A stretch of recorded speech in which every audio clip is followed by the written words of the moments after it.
بدتمیزی اور اس قدر اخلاقیات کا جو ہے نا گرا ہوا کلچر عام نہیں ہوا جتنا اس ٹائم بھلائی سطح کی آرگنائزیشن جماعتوں کے اندر ہے. سیاسی نہیں، مذہبی کہہ رہا ہوں، مذہبی جماعتوں کے اندر بھلائی سطح پہ جس قدر، اور یہ جو بھلائی سطح پہ جب اخلاقیات کا گرا ہوا سلسلہ ہوتا ہے تو یہ نیچے تک آتا ہے. بہرحال اسٹوڈنٹ آرگنائزیشن کے اندر کسی نہ کسی سطح پر تربیت کا ایک سیکشن موجود ہے. اسلامی جمعیت کو میں جانتا ہوں، جمعیت کو میں جانتا ہوں، سے ہمارے واسطے ہوتے ہیں، ان کی جو پریزیڈنٹ ہے ان سے ہمارے بہت اچھے تعلقات ہوتے ہیں. تو ہم تو ایک دوسرے کی دعوت تک کرتے ہیں، اور یہ ممکن نہیں ہے کہ میرا کوئی کارکن کسی اسٹوڈنٹ آرگنائزیشن کے کسی ذمہ دار کے بارے میں غلط بات کر میں اس کو نوٹس نہ لوں. یہ ممکن نہیں ہے، ہماری گرپ ہوتی ہے. بہرحال اس سے بڑے طبقے میں جو ہے نا روگردانی کی جاتی ہے اور اس کے نقصانات ہوتے ہیں. جی محسن صاحب آپ کا جو نبی علیہ السلام کی جی محسن خان صاحب آپ کا بہت بہت شکریہ کہ آپ نے اپنا قیمتی وقت نکالا اور ہمارے پروگرام میں شرکت کی. جی امتیاز صاحب، محسن صاحب سے ہم نے بات کی اور کافی ساری چیزیں جو ہے وہ کھل کے بھی سامنے آئیں. اب دیکھیں یہ ایک جو ہے وہ ایک اسٹوڈنٹ جو ہے، اسٹوڈنٹ کے نمائندہ ہیں، اسٹوڈنٹ کے جو مسائل ہیں ان کے اوپر جو کام ہے وہ کرتے ہیں. اب یہ چیز تو ہم دیکھنے میں آتی ہے کہ جہاں دیکھیں کہ ہماری جو اسٹوڈنٹ تنظیمیں ہیں اس کے اندر یہ جو کلیش پایا جاتا ہے، گالم گلوچ، یہ تو ایک نارمل بات ہے، ٹھیک ہے. اب لیکن آہستہ آہستہ یہ بھی کم ہو رہی ہے چونکہ اب نوجوان نسل میں شعور آنا شروع ہو گیا. مختلف جگہوں پہ جو ہے وہ اسٹوڈنٹ کے لیے جو ہے وہ مختلف جو ہے وہ کلاسز کا آغاز ہو چکا ہے. لیکن دیکھا جائے جو ہماری جو سیاسی جماعتیں ہیں، ہماری جو مذہبی جماعتیں ہیں، ان کے جو بڑے قائدین ہیں، جیسا کہ محسن صاحب بھی کہہ رہے تھے کہ بڑے قائدین بھی جو ہیں وہ بھی بعض اوقات جو ہے وہ ایسی سخت گفتگو کر جاتے ہیں جس کی وجہ سے جو اپوزٹ سائڈ والی جو پارٹی ہوتی ہے بعض اوقات ان کو بھی ایکشن لینا پڑ جاتا ہے. تو آپ کیا سمجھتے ہیں کہ یہ سوشل میڈیا پہ ابھی جو یہ جو سرد جنگ ہے، یہ اس کے مقاصد کیا ہو سکتے ہیں؟ کیا یہ پاکستان کے اندر رہنے والے کچھ ایسے عناصر ہیں جو چاہتے ہیں کہ مذہبی جماعتیں جو ہیں وہ علیحدہ علیحدہ ہو جائیں یا اکٹھی نہ ہوں، یا یہ انٹرنیشنل کچھ ایسے عناصر ہو سکتے ہیں کہ جو مذہبی جماعتوں کو کبھی بھی اکٹھا نہیں ہونے دے رہے؟ نہیں، اصل میں ہر چیز کو ہی ہم بعض دفعہ انٹرنیشنل بھی جوڑ دیتے ہیں.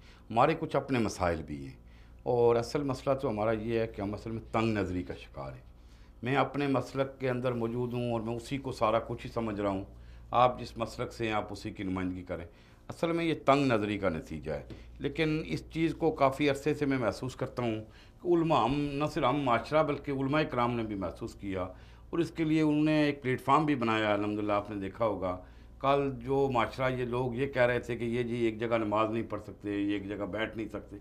الحمدللہ یعنی ملی یکجہتی کونسل جو ہے وہ قاضی حسین احمد رحمۃ اللہ علیہ کی ایک ایسی یادگار ہے یہاں پہ کہ جس نے سب مسالک کو ایک جگہ اکٹھا کیا اور ایک بڑے چھوٹے دائروں سے لوگوں کو نکال کے ایک بڑے دائرے کے اندر لے کے آئے. اور اللہ ان کو جوار رحمت میں جگہ دے. امت کا تصور دیا کہ ہم سارے امت ہی ہیں، یعنی ہمارا کوئی اور نام نہیں ہے، نہ ہم بریلوی ہیں، نہ دیوبندی ہیں، نہ اہل حدیث ہیں. ہم نے کہا بھائی یہ اختلافات تو اپنی جگہ موجود رہیں گے لیکن اصل میں ہم سارے لوگ امت ہی ہیں اور امت کا نعرہ ہم لے کے چلتے ہیں. اس پہ الحمدللہ خاصی کامیابی بھی حاصل ہوئی ہے. لیکن آپ دیکھیں معاشروں کے اندر ہر طرح کے لوگ موجود رہتے ہیں. ابھی تنگ نظری جو ہے وہ بالکل معاشرے کا اندر موجود ہے. ہمارے ہاں ہمارے نصاب کے اندر بھی موجود ہے. ہماری جو محسن بھائی نے بات کی ہے بالکل درست کی ہے کہ ہمارے یہاں تربیت کا بھی فقدان ہے. جی ہمارے یہاں تربیت کا بھی فقدان جو ہے وہ کافی پایا جاتا ہے. ابھی ہمیں جوائن کیا ہے بختیار صاحب نے. آپ سوشل میڈیا ایکٹیوسٹ ہیں. سر آپ کا بہت بہت شکریہ کہ آپ نے اپنا قیمتی وقت نکالا اور پروگرام میں شرکت کی. آج ہم بات کر رہے ہیں کہ نوجوان نسل میں بڑھتی ہوئی عصبیت جو ہے یہ کیوں ہے، اس کے اسباب کیا ہیں اور اس کا حل کیا ہے. تو ابھی اس وقت اگر دیکھا جائے تو پاکستان کے اندر جو سوشل میڈیا کے اوپر ایک طوفان بدتمیزی برپا ہے. سیاسی جماعتوں کے اندر ایک دوسرے کے خلاف جو ہے وہ زہر اگلا جا رہا ہے. اخلاقیات سے ہٹ کر ایسی گفتگو کا استعمال کیا جا رہا ہے جو کہ مہذب معاشرے کو بالکل بھی زیب نہیں دیتا.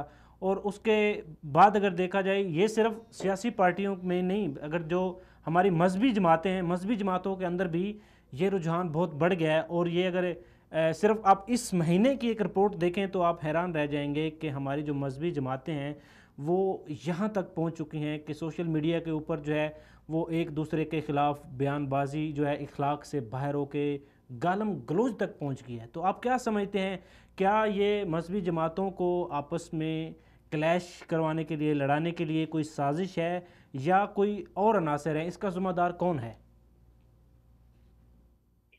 مثلاً دیکھیے، جہاں تک میں سمجھتا ہوں یہ کہ عصبیت یا مذہبی جو بات ہے، یہ سب سے آسان فیکٹر رہا ہے کسی بھی وقت یوتھ کو ایکسپلائٹ کرنے کا، ان کے جذبات کو مشتعل کرنے کا اور ان کو اپنے لیے استعمال کرنے کا۔ یعنی کہ اگر آپ ویسے عمومی سیاست دیکھ لیجئے تو کسی بھی سیاستدان کی کسی بھی چیز پر، چاہے اس کی وہ فوٹو شاپ تصویر ہو یا کوئی بھی ایشو ہو، اس کے اوپر کسی بھی دوسرے مذہب کی حمایت کا، کسی کو یہودی ایجنٹی کا، کسی کو عیسائی ایجنٹی کا، کسی کو قادیانیت نوازی کا اور کسی پہ انتہا پسندی کا لیبل لگا کر اور اپنا ایجنڈا اس کے پیچھے رکھ کر اپنے ایجنڈے کے لیے ان چیزوں کو، ان نعروں کو استعمال کرنا، کیونکہ یہ وہ نعرے ہیں جو آسانی سے کیش ہو جاتے ہیں۔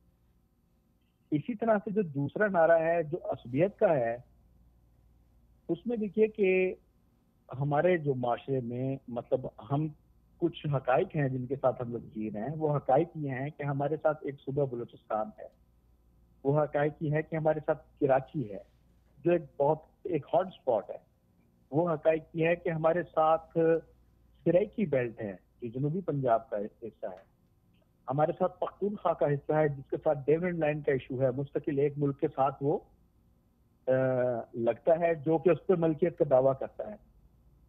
اب کہیں پہ پختون فیکٹر کو اٹھا دیا جائے تو یہ وہ فیکٹر ہے جو نوجوانوں کو اور یوتھ کو اٹریکٹ کرتا ہے لوگوں کے، جی میں پختون ہوں تو میں اس کے ساتھ ہوں۔ یا کراچی میں مہاجر فیکٹر کو اٹھا دیا جائے تو یہ اٹریکٹ کرتا ہے کہ میں مہاجر ہوں، تو مطلب یہ ایک آٹومیٹکلی اٹریکشن آ جاتی ہے ان لوگوں کے لیے جو مہاجر ہیں، وہ مہاجر نعرے کے لیے، مہاجر نعرے کے ساتھ۔ اسی طرح سے بلوچستان میں آ جائیں، بلوچستان 3 حصوں میں تقسیم ہے، افغانستان میں ایک حصہ ایران میں ہے، ایک حصہ پاکستان میں ہے۔ اب اس پاکستان والے حصے کے لیے کتنا آسان ہے کہ اسے اٹھا دیا جائے کہ یہ گریٹر بلوچستان بنے گا، ہم سارے بلوچستان کو اکٹھا کریں گے۔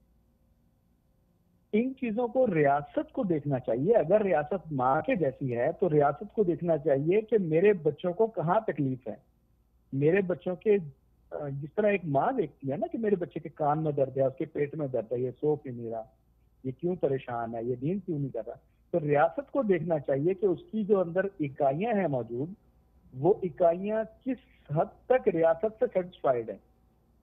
اگر بلوچستان آپ سے سیٹسفائیڈ ہے، سوال ہی پیدا نہیں ہوتا کہ باہر سے کوئی آ جائے اور اس میں آ کے اپنا کوئی کام کر لے، مطلب اسے لوگ بلوچستان والے خود پکڑ لیں گے کہ جی آپ ہمارے ساتھ کیا کر رہے ہیں۔ اسی طرح سے پختونخوا میں اگر ہم انہیں، اب آپ دیکھیے کہ ہماری پختونخوا کی کتنی بڑی بیلٹ ہے، جہاں پر صرف روڈ تک آنے کے لیے مریض کو 24 گھنٹے لگ جاتے ہیں، پہاڑوں میں سے صرف روڈ تک آنے کے لیے، پھر روڈ کے ذریعے کسی شہر میں پہنچنا وہ ایک الگ بات ہے۔